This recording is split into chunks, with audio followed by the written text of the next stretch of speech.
the bank asked us to get together to do a video in honor of our 20 years of being in business. We are part of the original 13 that opened the bank. Rick and Dale and Paul did another video that everyone may have already seen. They asked us to talk about the early days when our hair was brown and we didn't need glasses and all that good stuff. So we've been in business 20 years and we're thankful and grateful to have had that opportunity. Commitment is a key word for us. We've been committed to First Reliance since day one, and that's why we were asked to do this video. I worked in daycare. Girl. So I took care of children then too. Sure. What'd you do? I worked on the farm, and then I worked as a dental technician, manufacturing dentures and partials. Then I got a job in the finance company, which led to banking. How about you? Ooh, I was the lead cashier at Piggly Wiggly. And then I went to Rite Aid Pharmacy.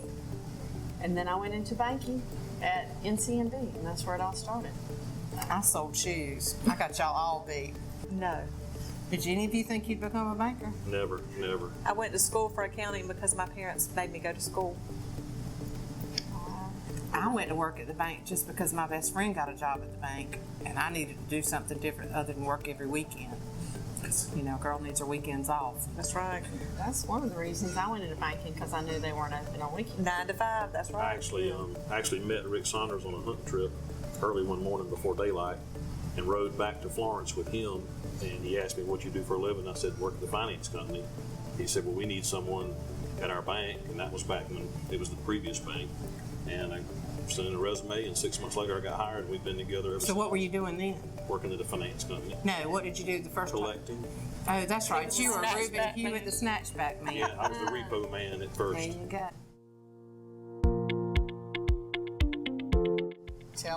A teller? On a drive-through, and it was so old you had to reel this big old cart in every day and plug it in the back and wheel it in. It weighed about 400 pounds. I was also a teller. Mine started with the dialing and the bringing the handle down, and then like 6 weeks after I started, they moved to real To computers. No, not even computers. It was just a real cash register looking thing. So you had to like stamp it like Oh that? yeah, my first few weeks at the bank. You are old, girl. In the finance company, we had ledger cards where we wrote everything down when they paid, balance due, and ran it through a teletype machine that calculated the accrued interest. There you Way back. We're all telling our age. And we Way back. shared 2 computers, and now everybody gets upset if they don't have a computer, if their computer's not up and running. Now they want 2 screens. And That's a computer. right. Oh, we've all grown. Good old days. I think whenever we converted the women's restroom into an office for our mortgage originator to work out of, that was back when the show Ally McBeal was on TV, and having a unisex bathroom was a cool thing to do. We needed the space. We removed the toilet, put an office chair in, and we started making loans in the restroom. And the funniest part was 21 people using one restroom. Yeah. Or not. That's right. So what's yours, Tiffany? I think a lot of my good memories were just the events that we had in the trailer for the original customers, or the ones that came originally, and we had hot dogs under the tent. It was relaxed, and it was just a good time. A lot of the events that we throw for the customers, we get to see them all at one time, and that's a really good memory for me.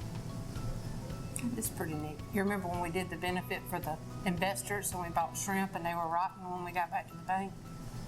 That was not good. That was not a good memory. Not at all. That's a memory.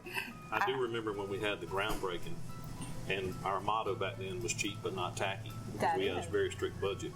And instead of buying the fancy golden shovels, we went to Big Lots and bought 6 or 7 shovels, and we took Spray paint. gold spray paint and painted the shovels gold for the groundbreaking.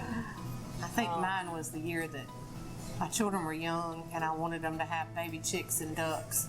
And so it was the Friday before Easter and Rick was gone, and we decided, a bunch of us, to go to Miss Ruby's and buy baby chicks and ducks, and we put them in the back room. You remember, and every time you'd answer the telephone, the baby chicks and ducks were chirping and peeping and carrying on. And we were all scared that Rick was going to call in and find out we had live animals in the back room. That was a great memory. I like when we had the kids club and we had the event at the park, and all the kids came and we had the digging for gold in the swimming pool, and one of the children didn't like to get dirty. So she put her hands down in the thing. She goes up screaming. She wouldn't get any money because she was screaming because she didn't want any dirt on her hands, and that stands out. I remember when we moved to the big building, I had that little child and she wanted to go upstairs, and I took her upstairs and the elevator got stuck. Yeah. And I remember calling on the telephone saying, Sally, we're stuck upstairs in the elevator. Could you call the fireman? And she started crying, and her daddy told me years later that they'd stayed at the Contemporary at Disney World, and she wouldn't even ride an escalator or an elevator. They had to walk the steps all the way to their room every time. So that was probably a positive and a negative. So That's right. One of my best customer memories from when I first became a lender for our bank, had a lady come in who was really suffering from a lot of debt and asked me to do a second mortgage on her home so she could pay off all of her credit cards. So I was able to put it together, took a little bit of creative finances, as we call. And Christmas time came around, I got a Christmas card from her, and she had taken all the credit cards and cut them up in little circles and made a big smiley face out of the plastic credit card pieces and mailed it to me and said, Merry Christmas, you're Santa Claus to me and my family. And I think that was one of my very best memories. Something that sets our bank apart, a lot of things set our bank apart, but one of and you will hear people talk about the people that work at a certain institution or a certain company, but it's what the people at the company actually do. And we go a step beyond, we take a step ahead, we try to anticipate everybody's needs and wants before they even ask. We're in their personal lives a lot of times because they've been with us for so long.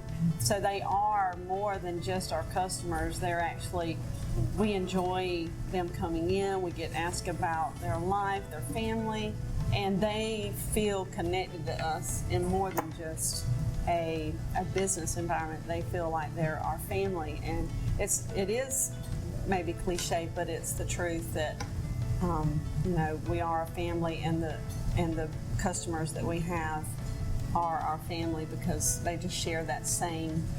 I agree. We truly live our values. It's not just words on a piece of paper. We truly live that. And our customers see that every day.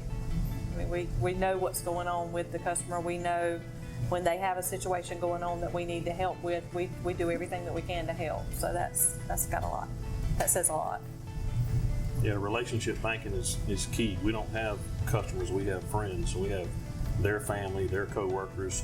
They can contact us anytime, day or night, on the weekends, just to get a simple question answered that can relieve a lot of stress in their life. And I think in the banking world, when modern technology has made us all equal as far as the bells and whistles that we have to offer, it's that personal customer service that we provide, that willingness, like Tiffany said, to go above and beyond.